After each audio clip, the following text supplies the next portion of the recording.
You're about to have a baby and you know that bath time is a necessity. Just like everything in life, there's a how-to with bath time. There are some vital things that you need to know before you dip your baby in water. Stay tuned.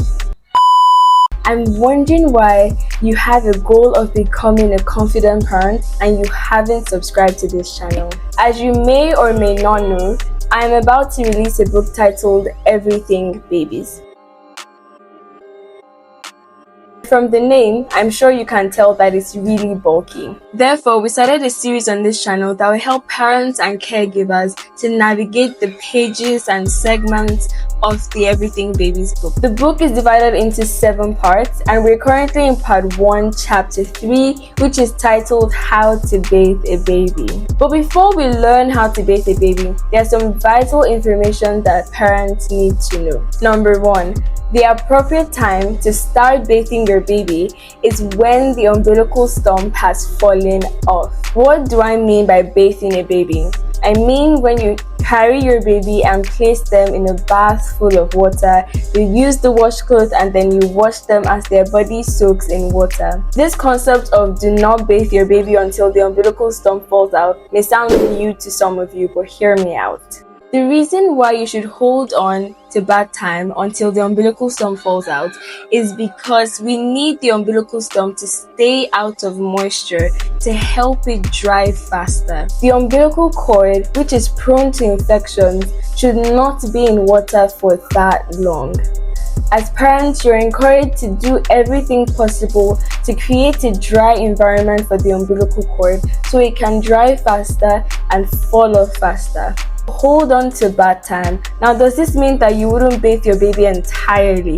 No. There is something known as sponge bath. That is when you use a washcloth and warm water. So you dip the washcloth in warm water and then you clean your baby's vitals. You clean their face, behind their ears, their neck. You clean under their arms, you clean their legs, you clean their bum. You clean them up, wash their head. That is what you're meant to do as you wait for the umbilical stump to fall off. If you decide to do a research on how often you should bathe your baby, you're going to see 2 to 3 times a week. But one advice I give parents in the Everything Babies book is, as a parent, you should learn about your baby, learn how to care for them, learn about their development, learn how to create an environment that helps them develop. But there's a place where you have to manipulate the guidelines to suit your baby. Every baby is different, and every condition that parents find themselves in is different. If you stay in Nigeria, the 2 to 3 times a week may not work for you because our weather can be really, really hot. So if you decide to only bathe your baby 2 to 3 times a week, you may have a really cranky baby because the baby is uncomfortable due to the weather. So it's advised that if you stay in Nigeria and where you stay is hot, and you know that the 2 to 3 times a week will not work for you, then go ahead and bathe your baby every single day. In fact, bathing your baby every single day helps build a routine, and babies, infants, toddlers, children thrive on routines. Once your baby gets used to bathing at a particular time, it helps them. They become used to it and it helps them prepare for that. Moreover, research shows that bathing babies actually calms them down. The moment they feel warm water on their skin, vasodilation takes place and it helps them to relax. So bathing your baby every day is definitely the way forward if you're in Nigeria. Parents want to know the exact time they should bathe their babies every day. Now, the exact time to bathe your baby depends on you. Whatever time you choose is fine. But ensure that whatever time you choose, your baby is not hungry, your baby is not tired, and your baby is not fully fed. Why? If you have a hungry or a tired baby, you have a frustrated baby.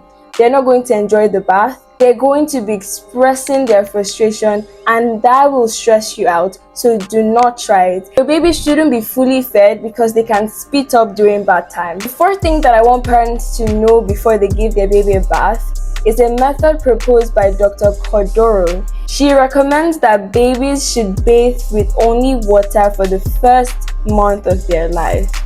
She proposed a method known as soaking and sealing. which is when you soak your baby in lukewarm water. Of course, you're going to use the washcloth to wash them as they're soaking in lukewarm water. And then when they're done, you bring them out of the bath, and then you use their towel to pat them dry. So you're not rubbing them dry, you're patting them dry, and then you use a gentle moisturizer on them to seal in the moisture. That is the soaking and sealing method proposed by Dr. Cordero. So you could try it out and see if it works for you and your baby.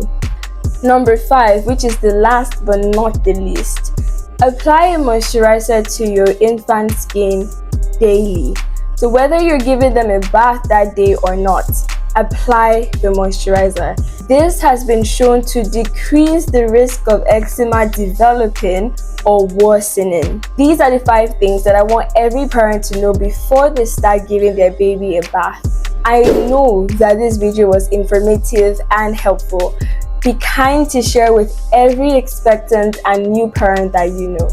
And I will make the Everything Babies book available to you once it's out. But for now, get familiar with the Everything Babies book by going through the Everything Babies book series playlist on this channel. It's right here. Thank you for watching.